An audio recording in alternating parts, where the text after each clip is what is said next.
Con nuestro mensaje del día de hoy. Y ahora vamos a una historia no tan gozosa para el pueblo de Israel en el libro de Josué.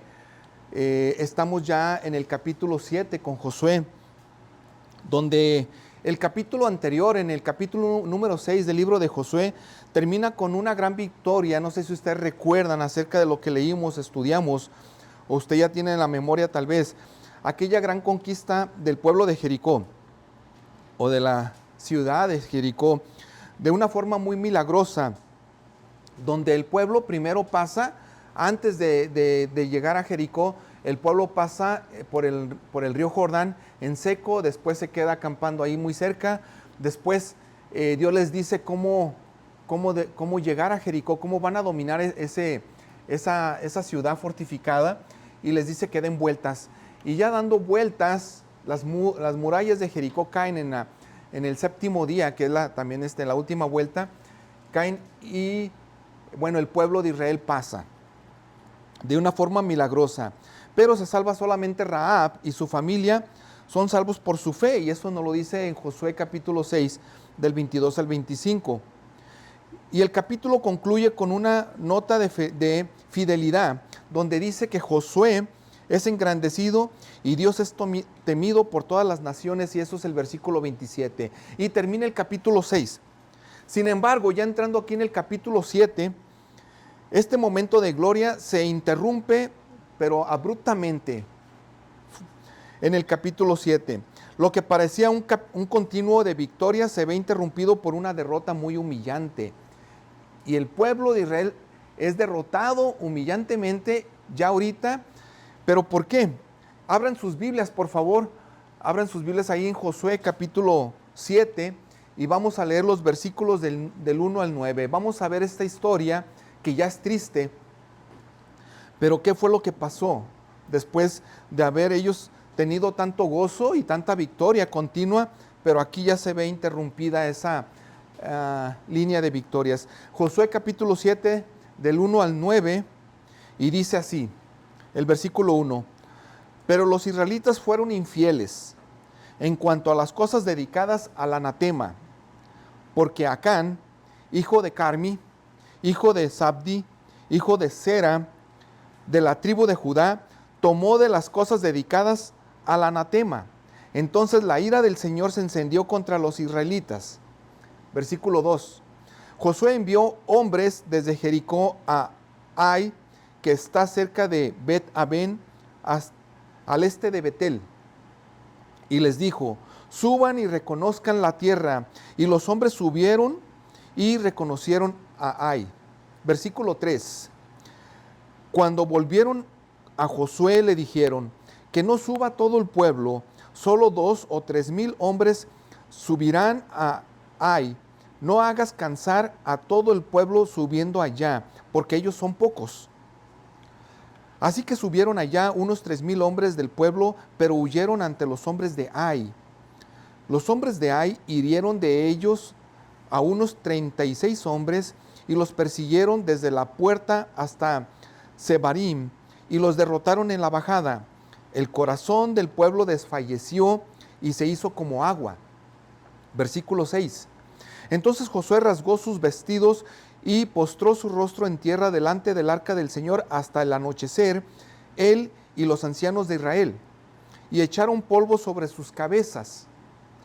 Y Josué dijo: ah, Señor Dios, ¿por qué hiciste pasar este pueblo el Jordán para entregarnos después en manos de los amorreos y destruirnos? Ojalá y nos hubiéramos propuesto habitar al otro lado del Jordán. Ah, Señor, ¿qué puedo decir? Ya que Israel ha vuelto la espalda ante sus enemigos?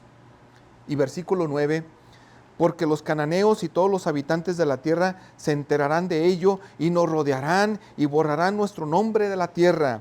¿Y qué harás tú por tu gran nombre? Vamos a orar. Padre, gracias Dios por este día. Gracias porque tú nos cuidas. Gracias porque nos has tenido a bien traernos aquí. Ahora, Señor, que pretendemos, Señor, estudiar tu palabra, leerla, que tú nos hables a nuestros corazones. Queremos escuchar tu voz. Señor, ayúdanos a poder nosotros poder discernir, entender que nuestras mentes estén enfocadas en lo que tú, Señor, tienes para hoy, para nuestras vidas. En el nombre de Jesús. Amén. Amén. Este pasaje que ustedes están leyendo, que leímos, nos recuerda la gravedad del pecado. Incluso aquel que parece aislado o aquel que parece un pecado pequeño, por decirlo así, entre comillas. Nos enseña que el pecado oculto no solo afecta al individuo, sino que también puede influir negativamente a toda la comunidad, a toda una comunidad. La confesión y el arrepentimiento son esenciales para restaurar la relación con Dios y permitir que su bendición fluya en nuestras vidas. El pecado oculto de un solo hombre, en este caso Acán, trajo consecuencias devastadoras para toda una congregación. Ahora quiero hablarles un poco de algo de historia, algo que pasó en este país. Hace aproximadamente 53 años, dice la historia que en junio de 1972, 5 hombres fueron arrestados por irrumpir en las oficinas del Comité Nacional Demócrata en el complejo de Watergate en Washington, D.C. Aunque parecía un incidente menor, las investigaciones revelaron que estaban vinculados al comité para la reelección del presidente en ese entonces, Richard Nixon. La intención de ellos era instalar micrófonos y obtener información secreta para asegurar su victoria electoral. A medida que las investigaciones avanzaban, salió a la luz un sistema encubierto de espionaje político, muchos sobornos, grabaciones secretas y manipulación de agencias de gobierno como el FBI, como la CIA en ese entonces. Nixon, por supuesto, negó cualquier participación en ese entonces, pero se descubrieron grabaciones que demostraban lo contrario. En agosto de 1974, Richard Nixon renunció a la presidencia, convirtiéndose en el único presidente de Estados Unidos que ha dimitido en la historia, que ha renunciado. Aunque parecía un acto aislado y secreto, el pecado oculto salió a la luz. La nación entera fue humillada, la confianza política fue quebrantada, el resultado fue devastador. Nixon renunció, muchos colaboradores fueron encarcelados y el prestigio del país sufrió un golpe profundo en ese entonces. Ambos casos, ahora el que les estoy contando, de aquí de este país, y el de Israel en este entonces, el pecado de unos pocos manchó a toda una administración completa y el encubrimiento agravó la situación. Se quería encubrir. No hubo bendición hasta que se reveló la verdad y se enfrentaron las consecuencias. La restauración nacional comenzó con una confesión forzada y el juicio correspondiente. Y esto pasó también en Israel. Esto pasó también en este caso. Y esto nos lleva al número uno, al punto número uno, que es el pecado oculto de uno afecta a toda la congregación. Este es el número uno. Y para eso vamos a estar nosotros leyendo el versículo 1 de este capítulo 7 que estamos estudiando. Entonces estamos en el primer punto, que es el pecado oculto de uno afecta a toda la congregación. Y el versículo 1 dice así: pero los israelitas fueron infieles en cuanto a las cosas dedicadas al anatema, porque Acán, hijo de Carmi, hijo de Sabdi, hijo de Sera, de la tribu de Judá, tomó de las cosas dedicadas al anatema. Entonces la ira del Señor se encendió contra Acán. No dice Acán solamente, sino contra los israelitas. Podría parecer que un pecado oculto no tiene grandes consecuencias, pero el pecado de Acán muestra la verdad, que la verdad es todo lo contrario. Aunque Israel obtenía victorias, este pecado interrumpió las bendiciones de Dios. Tal vez enfrentemos nosotros problemas en nuestras vidas porque no hemos traído completamente nuestros pecados ocultos a confesarlos a Dios. Puede ser. Tenemos que traerlos. Ahora usted me preguntará tal vez, pero ¿por qué voy a confesar algo que Dios definitivamente lo sabe, lo conoce? Lo vamos a traer a Dios porque es un acto de humillación y porque nosotros nos estamos poniendo ante Dios diciendo perdón. Nos estamos arrepintiendo. Cuando alguien no quiere hacerlo, no quiere confesarlo, no se está arrepintiendo. No se está arrepintiendo. Y es por eso que muchas veces en nuestras vidas la bendición de Dios para. Y estamos viviendo solamente con la gracia común de Dios. En el sentido de que si Dios quisiera nos fulminara. Pero no es así. Es la misericordia de Dios por la cual nosotros seguimos de pie, por la cual nosotros seguimos adelante, pero las bendiciones de Dios pueden estar truncadas. Aunque Israel obtenía victorias, este pecado irrumpió las bendiciones de Dios. Al considerar la importancia de la confesión en nuestras vidas, podremos nosotros encontrar en Cristo la fuente de restauración y bendición que necesitas. Cuando nosotros vemos la importancia de ir y confesar nuestro pecado a Dios, entonces encontraremos, y solamente así encontraremos en Cristo que Él puede, que es la fuente de restauración y nos puede restaurar, y es la fuente de bendición que necesitamos. La Reina Valera de 1960, porque aquí estamos leyendo en la Nueva Biblia de las Américas, pero en la Reina Valera dice que los hijos de Israel cometieron una prevaricación, y aquí dice infieles. Y en la otra versión dice prevaricación, y quiero irles a decir en lo que es la otra versión, que es prevaricación, que es Maal, que de ahí viene, es la raíz de la palabra maldad o mal. Implica una traición o deslealtad deliberada, generalmente en un contexto sagrado. Esto es generalmente en ese contexto sagrado, pero es una traición deliberada. Generalmente así lo es. No es un simple error, es una rebelión contra el pacto.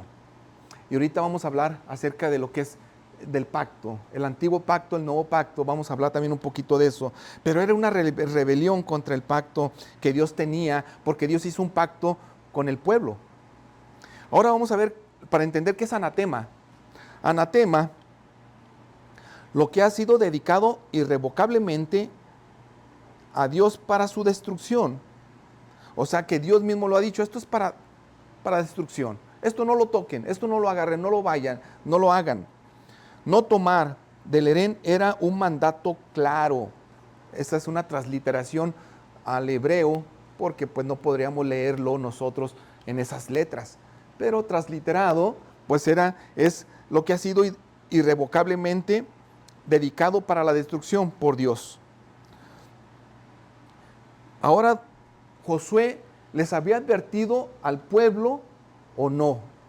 Ya les había advertido desde que antes de que entraran a Jericó, en el capítulo 6, Josué les advirtió en el capítulo 6, versículo 17, el 19, dice, la ciudad será dedicada al anatema.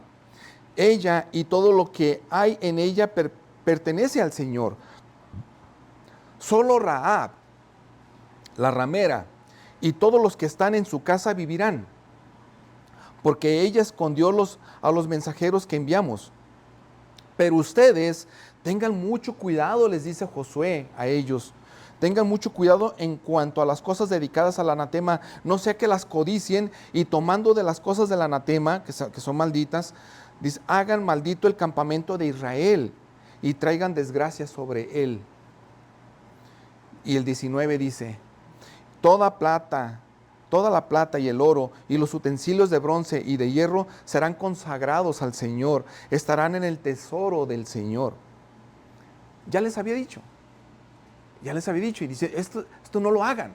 Esto dice el Señor, tengan cuidado, no vaya a ser que codicien. Estaban ganando todos, tenían una serie de victorias también, o incluso milagros. Milagrosamente estaban pasando, ya habían pasado el Mar Rojo, pasan el río Jordán, ya habían llegado allí, ya estaban por tomar a Jericó, pero ahí viene la posible codicia, el pecado. Y aquí en el verbo, cuando dice que Dios encendió su ira, implica una ira ardiente y activa de parte de Dios, que dice que se encendió. El Señor es la ira de Dios. Cuando nosotros decimos, bueno, Dios, ¿de qué es necesario que nos salve? Muchas veces cuando hablamos con personas y decimos, bueno, es que Dios me salvó, o Dios también quiere salvarte, o te puede salvar, las personas podrían preguntar, ¿de qué me va a salvar? ¿O de qué me salvó Dios? ¿Qué vamos a contestar nosotros cuando decimos que Dios me salvó? ¿De qué nos salvó? Bueno, sí, contestamos muchas veces pues de mis pecados. Pues sí, en un sentido sí, pero principalmente nos salvó de la misma ira de Dios. Somos salvos de su misma ira, porque en realidad nosotros estamos tomando del anatema, de lo que no debemos de hacerlo, lo estamos tomando. Estamos pecando también en la codicia, en el orgullo. Estamos haciendo la maldad. Y la ira de Dios se enciende. Él es santo.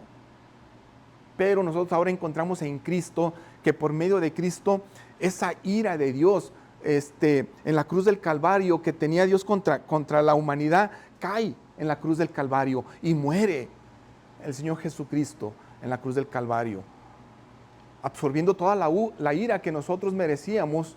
Sin embargo, ahora lo que ya tenemos por medio de Cristo es la gracia y perdón de nuestros pecados. Esto subraya la doctrina del pacto corporativo, ahorita se las voy a explicar. Aunque el pecado fue de uno, en este caso Acán, Dios considera a todo el pueblo responsable. Y así lo hace Dios. Dice, todo el pueblo es responsable, recordándonos la solidaridad federal del pueblo bajo el pacto. Vamos a entender un poco más acerca del pacto que Dios hizo con el pueblo de Israel. ¿Por qué Dios se enojó contra Israel y no solo contra uno? Eso es lo que pensaríamos, ¿no? ¿Por qué pecó Acán? ¿Por qué Dios se enoja con todos? ¿Que no se debería enojar nomás con Acán? Para contestar esta pregunta veremos dos principios creados desde el Antiguo Testamento, en el Antiguo Pacto, y les voy a dar una aplicación ahora ya en Cristo, en el Nuevo Pacto. Y el primer principio que yo les quiero hablar es que Israel actuaba como un solo cuerpo bajo el pacto de Dios. Era un cuerpo. Y este principio todavía está vigente, porque todavía la iglesia de Cristo funciona o actúa como un solo cuerpo. Y eso lo vamos a ver también en el Nuevo Testamento, porque somos un cuerpo en Cristo. Aunque Acán solo pecó, el texto deliberadamente habla en plural y dice que los israelitas fueron infieles. Así dice en el versículo 1, los israelitas fueron infieles. Esto refleja una provisión corporativa del pacto. Cuando uno peca, todo el cuerpo sufre. Eso sigue todavía en el Nuevo Testamento. Para eso les traigo un versículo en el Nuevo Testamento, que es 1 Corintios 12:26, donde dice, y el apóstol Pablo hablando y pone en semejanza el cuerpo humano como el cuerpo de Cristo, y dice, si un miembro sufre, todos los miembros sufren con él.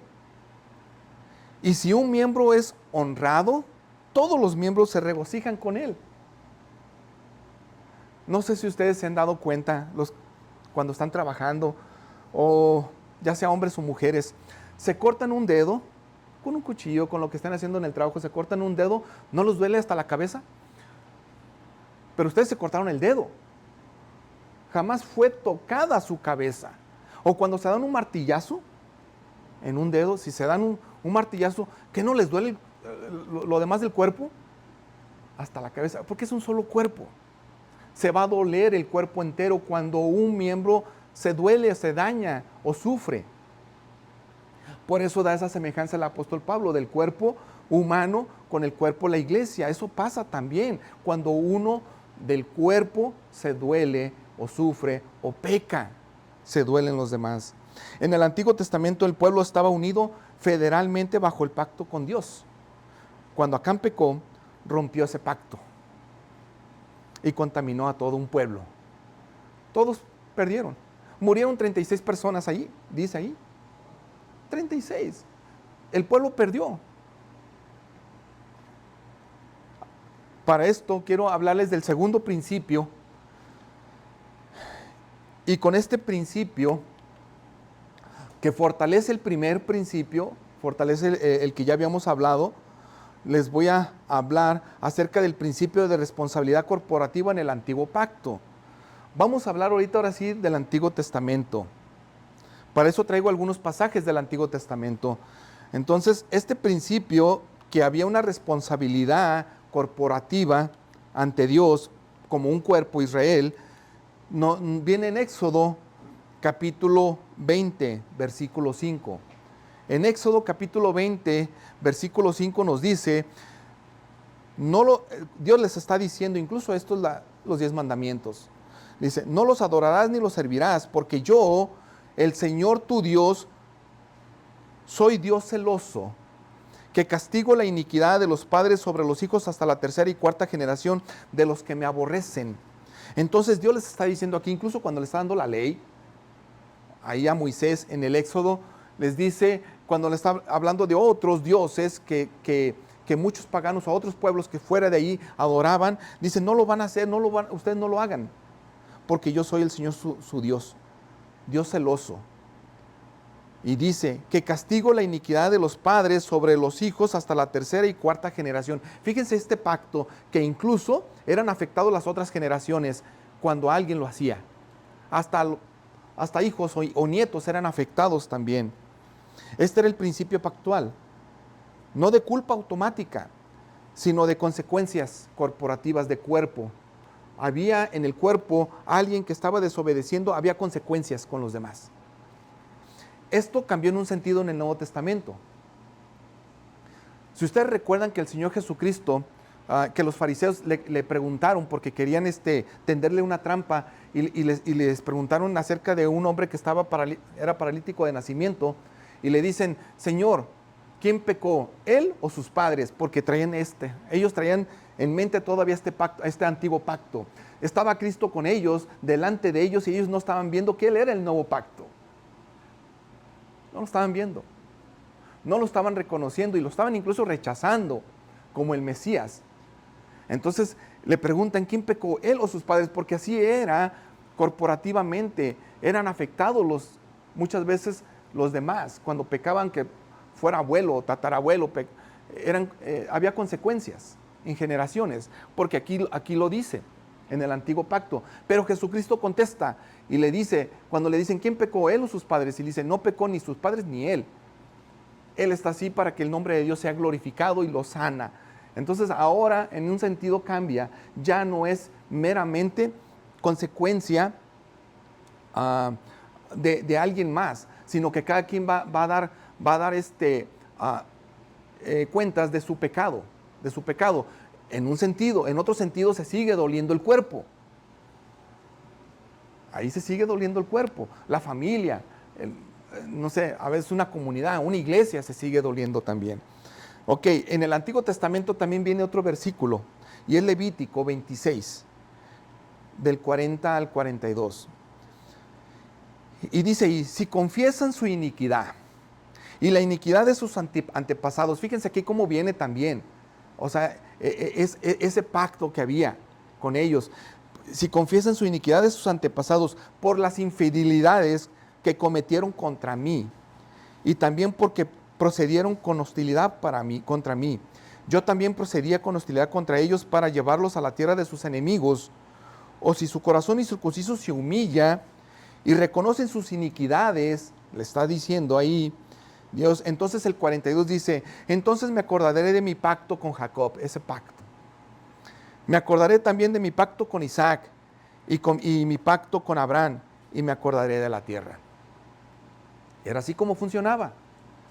Todos estaban de esa manera. Ahora viene Cristo, muchas cosas cambiaron. Pero regresando nosotros al libro de Josué, Fíjense, ya en el capítulo 22, ya muy adelante, ya casi al final de Josué, Josué trae a memoria lo que pasó con el pecado de Acán. Y dice el versículo 20 del capítulo 22, ¿no fue infiel Acán, hijo de Zera, en cuanto al anatema? Y vino la ira ¿sobre qué? Sobre toda la congregación de Israel. Aquel hombre no pereció solo en su iniquidad. O sea, ahí está. Josué mismo diciendo, así fue. O sea, no vino la ira, él pecó Acán, pero no vino la ira sobre toda la comunidad, toda la congregación. Aquel hombre no pereció solo en su iniquidad, perecieron muchos.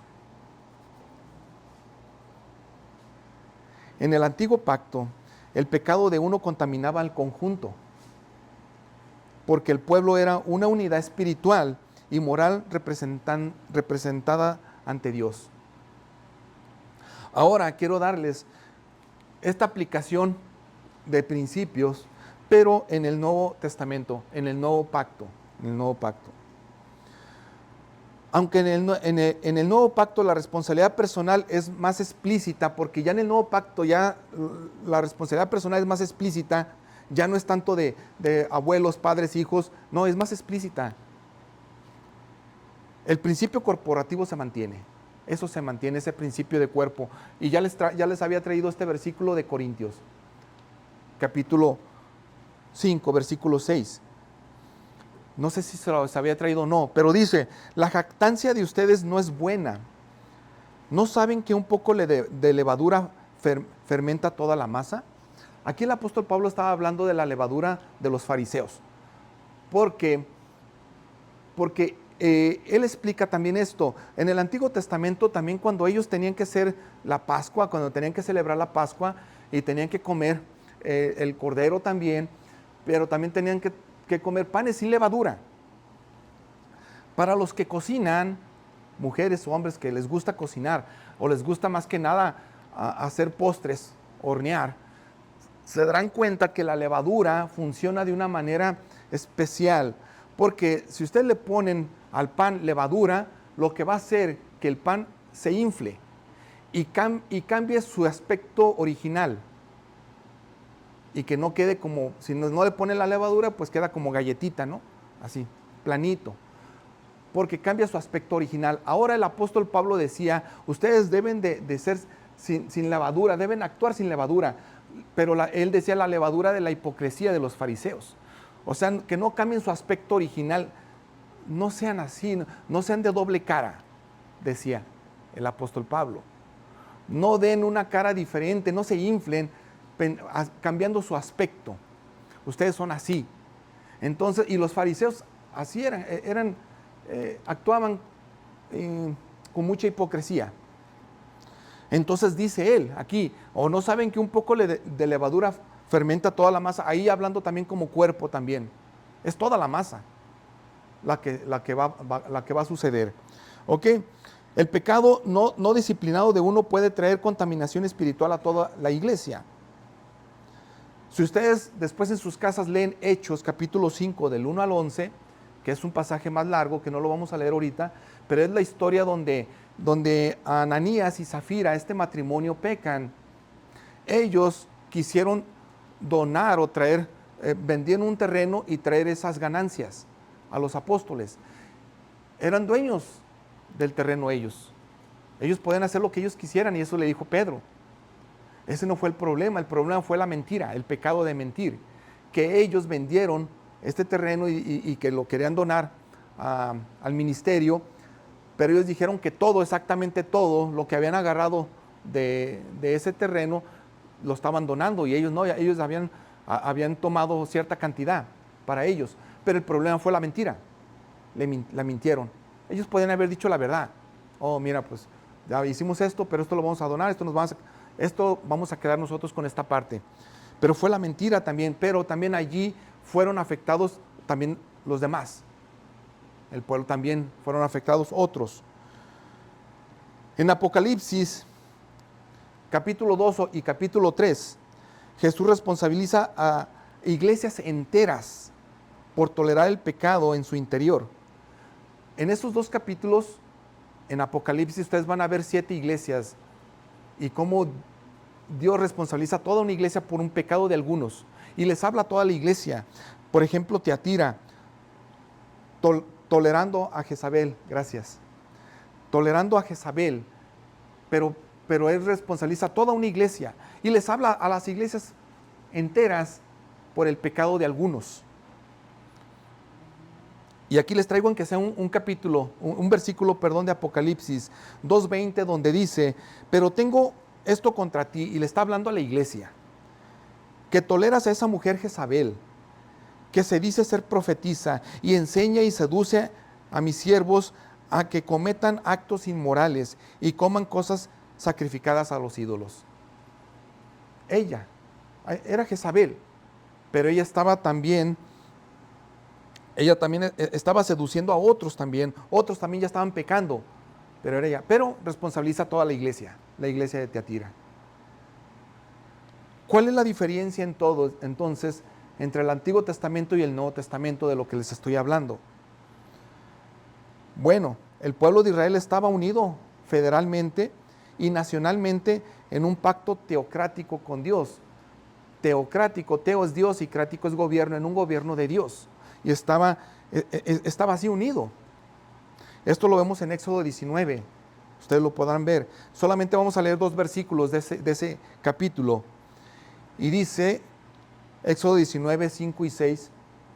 Ahora pues, si en verdad escuchan mi voz y guardan mi pacto, fíjense, ahí está el pacto, serán mi especial tesoro entre todos los pueblos. Ahora sí, ya está hablando de todas las demás naciones, pero tú vas a ser especial. Porque mía es toda la tierra, pero tú vas a tener algo especial, una bendición especial. Y dice el 6, ustedes serán para mí un reino de sacerdotes y una nación santa. Estas son las palabras que dirás a los israelitas. Eso era. Tenía ese pacto con el pueblo, pero era el pueblo. Y las demás naciones no eran su pueblo especial o su pueblo escogido. Pero de él era toda la tierra, y lo es pues. El pacto incluía bendiciones y maldiciones terrenales inmediatas. Eso dice Deuteronomio. El pacto era bendición o maldición. ¿Van a obedecer? Bendición. ¿Van a desobedecer? Maldición. Era el pacto. Y cuando una persona pecaba contra el pacto, todo el pueblo sufría las consecuencias. Así era. El principio de solidaridad corporativa era central. Un pecado individual contaminaba a toda la comunidad, como ocurrió con Acán o con el censo, donde David peca también contra Dios. David quiso censar al pueblo, él lo hizo, él desobedeció porque quería darse la gloria a él mismo, porque dice, ya hemos ganado mucho, ¿cuántos somos? Ya somos muchos, y censó, pecó. Y sin embargo, el pueblo vino también, pasó también hambre y también pasó en consecuencia todo un pueblo. En el nuevo pacto con Cristo ya, la comunidad del pacto ya no es nacional ni étnica, ya no es el pueblo de Israel geográfico, ya no es, sino espiritual. Ahora ya es la iglesia, el cuerpo de Cristo, formada por creyentes regenerados por el Espíritu Santo. Ahora ya es ese cuerpo, ya no es la zona geográfica, o porque tú nacías allí, también tienes que hacer ciertas cosas. Ahora es los creyentes regenerados por el Espíritu Santo. Para eso les traje estos versículos que se ve chiquito aquí porque son varios, pero es Hebreos 8, y esto ya es con el nuevo pacto, con Jesucristo. Hebreos 8, del 6 al 13, dice, pero ahora Jesús ha obtenido un ministerio tanto mejor, por cuanto Él es también el mediador de un mejor pacto. Aquí está el mejor pacto ya. Aquí ya está hablando Cristo. Aquello así era. Ahora en Cristo es mucho mejor. Él es también el mediador de un mejor pacto establecido sobre mejores promesas. Pues si aquel primer pacto hubiera sido sin defecto, aquel pacto era defectuoso, no se hubiera buscado lugar para el segundo. Ahora en Cristo se necesitaba algo nuevo. En Cristo. Porque reprochándolos, Él dice, miren que vienen días, dice el Señor, en que estableceré un nuevo pacto en la casa de Israel y con la casa de Judá, no como el pacto que hice con sus padres, el día que los tomé de la mano, del que yo les hablaba, el pacto del Antiguo Testamento, para sacarlos de la tierra de Egipto, porque no permanecieron en mi pacto. Ellos fallaron, no permanecieron, fallaron. Ese pacto sí fue defectuoso, sí. ¿Por qué? Porque se rebelaron contra ese pacto, fallaron con ese pacto. Dice, y yo me desentendí de ellos, dice el Señor, porque este es el pacto que yo haré con la casa de Israel. Después de aquellos días, dice el Señor, pondré mis leyes en la mente de ellos y las escribiré sobre sus corazones. Yo seré su Dios y ellos serán mi pueblo. Y ninguno de ellos enseñará a su conciudadano, ni ninguno a su hermano, diciendo, conoce al Señor, porque todos me conocerán. Desde el menor hasta el mayor de ellos, pues tendré misericordia de sus iniquidades y nunca más me acordaré de sus pecados. Ahora ya la misericordia ya es con la iglesia, con aquel que ha sido perdonado, con aquel que ha sido rescatado, ha nacido de nuevo. Y dice el versículo 13, cuando Dios dijo, un nuevo pacto hizo anticuado al primero, y lo que se hace anticuado y envejece está próximo a desaparecer. Eso ya pasó. Ahora en Cristo tenemos lo mejor. El nuevo pacto está fundamentado en la obra perfecta de Cristo, quien es el mediador y garantía fiel. Y un versículo más de Hebreos 9:15, para sellar ya lo de para terminar o concluir lo de este nuevo pacto, dice, por eso Cristo es el mediador de un nuevo pacto, a fin de que habiendo tenido lugar una muerte para la redención de las transgresiones que se cometieron bajo el primer pacto, los que han sido llamados reciban la promesa de la herencia eterna. Ahí está. Eso es. En Cristo. Tenemos nosotros, por la muerte de uno que fue en Cristo, y la redención de nosotros, el rescate de nosotros de los pecados que cometimos en el primer pacto sin Cristo, ahora en Cristo somos llamados para una promesa de vida eterna, de herencia. Esto pasa en Cristo. El principio de responsabilidad sigue existiendo, pero ya no bajo maldiciones nacionales, ya no es así. Ya no es así el asunto como una maldición a toda la nación. No es así, sino en términos de pureza espiritual y disciplina eclesiástica, pero como todavía sigue siendo el cuerpo y ese principio se sigue manteniendo vigente en el sentido de que se sigue doliendo la iglesia con el pecado de algunos, o se goza también cuando los demás se gozan. Por eso es que también en el Nuevo Testamento leemos y vemos que hay que llorar con los que lloran, reír con los que ríen, llorar llorar con los que lloran y estar felices, estar gozosos con los que se gozan. Es un cuerpo. Ahora las preguntas a considerar aquí son, ¿soy consciente de cómo mi pecado personal puede afectar mi iglesia? ¿Estamos conscientes de eso? ¿He tomado en serio la santidad de Dios en lo que Él ha declarado como anatema? ¿En lo que yo no debo de hacerlo? ¿Será que nosotros hemos llegado a un nivel de consagración en la cual odiamos lo que Dios odia y amamos lo que Dios ama? Porque puede ser que estamos contrarios en eso, puede decir que estamos dentro de una comunidad, pero seguimos amando lo que Dios odia. Es el pecado. Recuerden que una manzana podrida en una caja puede arruinar todas las demás si no se saca a tiempo. ¿Se han fijado? Eso pasa. Una fruta dañada, podrida en una caja, si no se quita, sí daña a las demás. El pecado oculto no solo afecta a uno o a ti, sino a todo el cuerpo de Cristo. Como creyentes, unidos en Cristo, nuestras acciones no son privadas. Es por eso que estamos nosotros, ¿se fijan? Que nosotros vamos con ustedes y preguntamos, ¿cómo estás? ¿Cómo está tu familia? Su esposo, su esposa. Ya no son privadas. Si nosotros queremos que nuestra vida sea privada, pues el consejo que le doy es que no se acerque a una iglesia cristiana. porque llegando al cuerpo de Cristo, sus acciones ya no van a ser privadas. No le estoy diciendo que vamos a estar viendo todo, no, sino simplemente esa acción en la cual honra a Dios o ofende a Dios. En eso sí. Ok, quiero decirles un versículo más. Y es Hebreos 12:15 que dice, cuídense de que nadie deje de alcanzar la gracia de Dios, de que ninguna raíz de amargura brotando cause dificultades y por ella muchos sean contaminados. Es lo que tenemos que tener cuidado nosotros como cuerpo aquí en Cristo. Hay que cuidarnos unos a otros de que nadie deje de alcanzar la gracia de Dios, que los demás también alcancen. Vayan, caminen, vamos a animarlos, vamos a estar con ellos, vamos a orar unos por los otros, vamos a decirles, esto no está bien, no hagas esto, haz esto. Vamos a hacerlo de esa manera, en la cual bíblicamente podemos instruir y ayudar, para que ellos también alcancen la gracia de Dios. Es el trabajo del cuerpo en la iglesia, pero también que ninguna raíz de amargura, dice aquí, brotando, cause dificultades y por ella muchas sean contaminados. También tenemos que estar viendo a los demás. Hay una raíz de amargura en algo, vamos a hablarlo, vamos a platicarlo. No vaya a ser que esto pueda contaminar a otros. ¿Ok?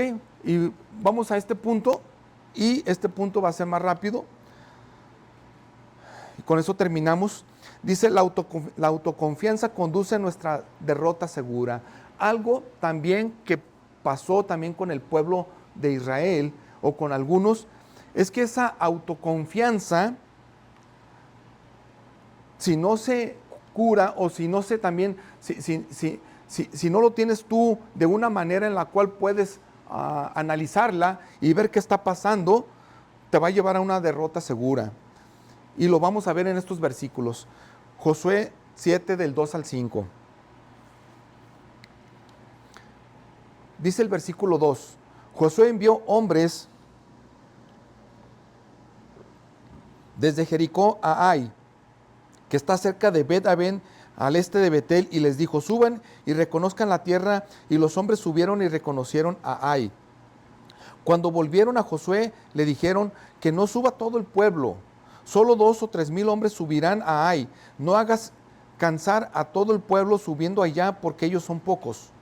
Así que subieron allá unos 3 mil hombres del pueblo, pero huyeron ante los hombres de Ai. Y ya dice el versículo 5, dice, los hombres de Ai hirieron de ellos a unos 36 hombres, y los persiguieron desde la puerta hasta Sebarim, y los derrotaron en la bajada, y el corazón del pueblo desfalleció y se hizo como agua. Puede que subestimemos el poder destructivo del pecado, al igual que Josué subestimó el poder de Ai. Miren, aquí en este pasaje ustedes no van a ver que Josué consultó a Dios. Aquí no ven eso. Mientras que en Jericó ustedes estaban viendo cómo estaba Dios con Josué, y cómo estaban ellos comunicándose, y cómo estaban ellos platicando de esa manera, y cómo Dios le estaba dando la estrategia. Aquí no. Él pasó lo más fuerte, Josué también, de esa manera que subestimó también el poder de Dios y no consulta a Dios. Y también esa autoconfianza le condujo a una derrota segura. Porque aquí no consulta a Dios. Dice, ya derrotamos a Jericó, que eran muchos y que eran más fuertes, que eran más valientes, y esas murallas cayeron, que eran demasiado altas, que no podamos nosotros derrotar a Ai, que era un pueblito más chiquito. Acán había traído un juicio sobre Israel, incluso en el contexto de sus victorias pasadas. Puede que estemos subestimando el pecado en nuestras vidas, y esa falta de aprecio nos lleva a la derrota. Puede que tú también, ya Dios te había ayudado en algo, ya habías pasado ciertas tentaciones, ya habías tenido victoria de esa manera, pero ya lo que viene, puede ser que subestimes eso y ya no consultas a Dios. Dices, bueno, pues ya hice esto, y te lo atribuyes a ti. Dice, pues ya logré esto, pues entonces esto que viene, pues yo creo que también lo voy a hacer. Pero te tienes que dar cuenta de que aquello lo hiciste porque Dios estuvo allí. Y lo hizo no solamente en ti, sino también obró en las otras personas. Total que para que todo se acomodara para una victoria sobre tu tentación, para que tú no pecaras. Y así pasó anteriormente. Pero en esta vez puede ser que en esto que viene tú digas, bueno, ya lo hice, ya sé cómo. Lo voy a volver a hacer, pero ya no tienes esa comunión con Dios. Entonces, ¿qué va a pasar? Vas a caer. Voy a caer, vamos a caer. ¿Por qué? Porque pensamos que es por nuestras fuerzas. Por eso Dios le dijo a Josué cómo es que las murallas iban a caer. Era algo divino. Ellos no hicieron nada militar estratégicamente para que cayeran las murallas, sino que ellos obedecieron a Dios. Ustedes caminen, ustedes griten, los cuernos que se oigan. Las murallas cayeron para que te dieras cuenta que no son por tus fuerzas, no es por lo que tú quieras hacer o salga de ti, es lo que Dios va a hacer. Entonces es por eso que también pierde la derrota del pueblo de Israel contra Ai. No solamente por el pecado, sí por el pecado, afectó a muchos, pero también porque también hubo autoconfianza en el pueblo. Dice, no, vamos. Hasta cuando mandaron los espías a la tierra de Ai, regresan y dicen, no, ¿para qué mandas tantos? Mandan nomás 2,000 o 3,000. Son poquitos ellos y se quedan todos los demás y se van ellos. Pierden, mueren 36 y se regresan y los derrotan. A diferencia de Josué 6, del 1 al 2, no hay mención de consulta a Dios como en otras ocasiones en este pasaje. Cuando dice que el corazón del pueblo desfalleció, habla literalmente que el corazón del pueblo se derritió, o sea, sí. Cosa que también ese lenguaje recuerda lo que sentían los cananeos, los pueblos enemigos. Ustedes han de recordar que antes de que llegara y ganaran la batalla en Jericó y perdieran en Ai, los cananeos o los enemigos, ellos tenían un temor con los israelitas. Pues ese mismo temor que sintieron los enemigos lo llegó a sentir el pueblo cuando fueron derrotados por Ai. Así como sentían ellos, su corazón estaba temeroso y derretido, por decirlo así. De esa manera van a venir los hebreos, los israelitas. Pues ahora lo sintieron porque dijeron, ya vamos a perder nosotros, ya nos van a agarrar. Algo que quisiera que nos preguntáramos es que en qué áreas de mi vida me estoy apoyando, en qué áreas de mi vida estoy apoyándome en mi propia prudencia más que en la dirección de Dios. Recuerda todo esto, examínate y ve en qué áreas de tu vida te estás apoyando más en tu propia prudencia y no en la dirección de Dios, no en lo que Dios dice en su palabra. Y tal vez no estamos obedeciendo lo que Dios está diciendo. Otra pregunta que hay que hacernos es, ¿he dejado de orar porque creo que ya sé cómo hacerlo? Lo que pasó con Josué y el pueblo y muchos guerreros que no consultaron a Dios. Nosotros hemos dejado de orar tal vez porque ya sabemos cómo hacerlo. Ya sé cómo se hace esto. ¿Ya para qué oro? ¿Ha pasado esto en nuestras vidas? Yo creo que tenemos que reflexionar sobre esto.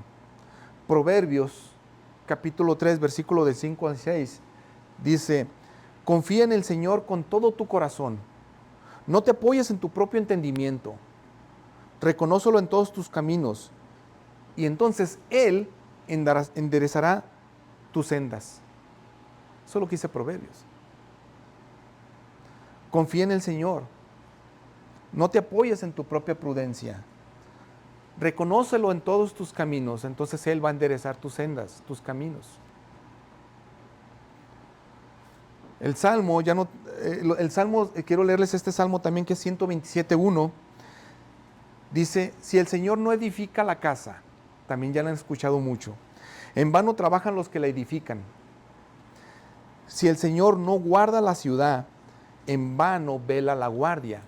Entonces es el Señor el que va a hacer la obra. Todo esfuerzo ministerial, incluso adentro, aunque sea de ministerio, Sin oración y obediencia a la voluntad de Dios, está destinado al fracaso espiritual. No importa que sea dentro. No importa que nosotros digamos, pues es que es algo que estoy haciéndolo para Dios. Sin oración y obediencia, está destinado al fracaso, aunque externamente parezca fructífero. Tenemos que tener cuidado, tenemos que tener cuidado.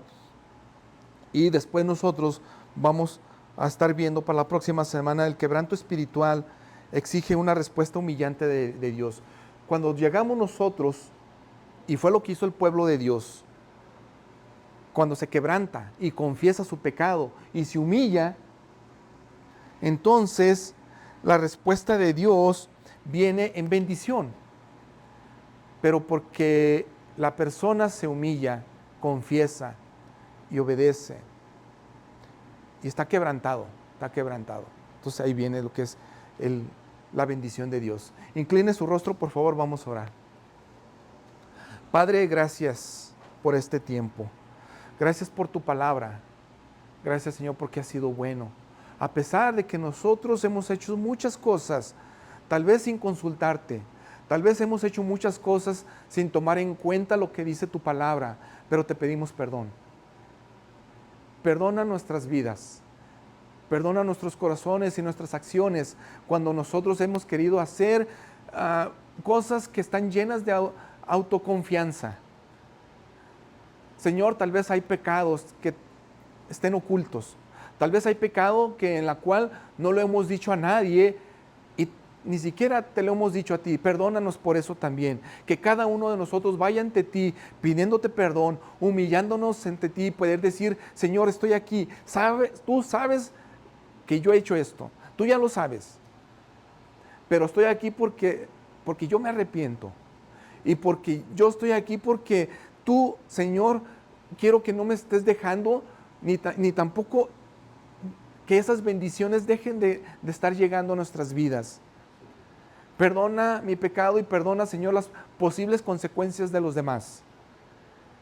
Ayúdalos también a otros porque por el pecado de algunos tal vez se sean afectados muchos otros. Perdona el pecado de tu iglesia y ayúdanos a caminar de una manera obediente hacia ti.